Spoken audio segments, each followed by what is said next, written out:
রাজশাহীর ১৭ নম্বর ওয়ার্ডে ব্যতিক্রমী জনসম্পৃক্ত রাজনীতি আলোচনায় তরুণ নেতা মোমিন।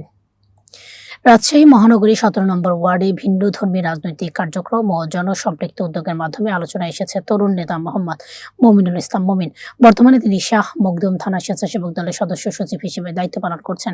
প্রচলিত রাজনৈতিক ধারা থেকে বেরিয়ে এসে নিজস্ব পরিকল্পনায় কাজ করছেন মোমিন। তার লক্ষ্য নেতার কাছে নয়, বরং নেতা নিজেই পৌঁছে যাবেন জনগণের দ্বারগোড়ায়। সেই লক্ষ্যে নিয়মিতভাবে তিনি ওয়ার্ডবাসীর বাড়ি বাড়ি গিয়ে তাদের সমস্যা চিহ্নিত করে সমাধানের কাজ করছেন। এরই অংশ হিসেবে সম্প্রতি একটি ডাস্টবিন স্থাপন করেছেন তিনি, যা প্রায় ৩০০ পরিবারের কাজে লাগছে। দীর্ঘদিনের ময়লা ফেলার সমস্যার সমাধান হয়, স্বস্তি ফিরেছে। বিস্তারিত দেখুন ডেস্ক রিপোর্টে। প্রচলিত রাজনৈতিক ধারা থেকে বেরিয়ে এসে নিজস্ব পরিকল্পনায় কাজ করছেন মোমিন। তার লক্ষ্য নেতার কাছে নয়, বরং নেতা নিজেই পৌঁছে যাবেন জনগণের দ্বারগোড়ায়। সেই লক্ষ্যে নিয়মিতভাবে তিনি ওয়ার্ডবাসীর বাড়ি বাড়ি গিয়ে তাদের সমস্যা চিহ্নিত করে সমাধানের কাজ করছেন।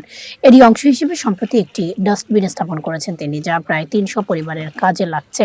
দীর্ঘদিনের ময়লা ফেলার সমস্যার সমাধান হয়, স্বস্তি ফিরেছে স্থানীয়দের মাঝে। সাবেক ছাত্রনেতা মোমিন রাজশাহী মহানগর ও শাহ মখদুম থানা ছাত্রদলের বিভিন্ন গুরুত্বপূর্ণ পদে দায়িত্ব পালন করেছেন। রাজনৈতিক জীবনে তিনি একাধিকবার নির্যাতনের শিকার হয়েছেন বলেও জানা যায়। আওয়ামী লীগ সরকার থাকাকালীন আওয়ামী লীগের নেতাকর্মীরা এই নির্যাতন চালায়। ২০১৮ সালে গুম ও নির্যাতন এবং ২০২২ সালে হামলার ঘটনা উল্লেখযোগ্য। এদিকে ওয়ার্ডের বিভিন্ন সড়কে নষ্ট স্ট্রিট লাইট দ্রুত সংস্কারের দাবি জানিয়ে তিনি বলেন, জনগণের নিরাপত্তা নিশ্চিত করতে দ্রুত ব্যবস্থা নেওয়া জরুরি।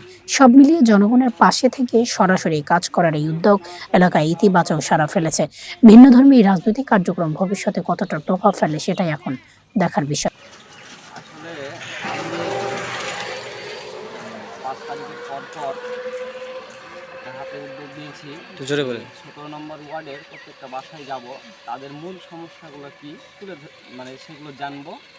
আর সেই ধারাবাহিকতাতে আমি এক ধরনের কাজের উদ্যোগ নেব।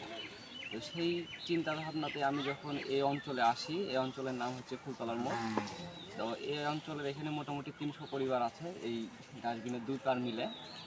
তো এদের মূলত প্রথম সমস্যাই হচ্ছে যে এদের ময়লা সংস্কারের কোনো জায়গা নাই। এই ময়লাটা কোথায় ফেলবে সেরকম কোনো জায়গা নাই, বা এদিকে ময়লার গাড়িও আসে না।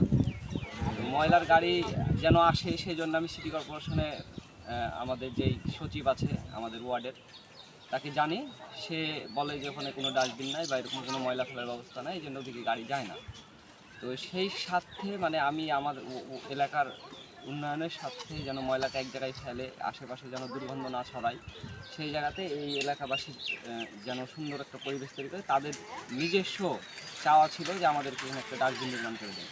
তো তারই ধারাবাহিকতায় আমার ওই যে সামনের দিকে যেই পরিকল্পনা আছে, সেই পরিকল্পনার ধারাবাহিকতায় আমি এই ডাস্টবিনটা নিজ উদ্যোগে নির্মাণ করে দিচ্ছি। আমি রাজনৈতিকভাবে পদে আছি, আমি শাহ মখদুম থানা স্বেচ্ছাসেবক দলের সদস্য সচিব। আর রাজনৈতিকভাবে বলতে আমি ছোটো থেকেই রাজনীতির সাথে যুক্ত আছি। অনেক নির্যাতনের পরেও রাজনীতি থেকে পিছু হটেনি। আমার উদ্দেশ্য আমি মানুষের সেবা করব, আর এটা ধারাবাহিক রাখবো আমি।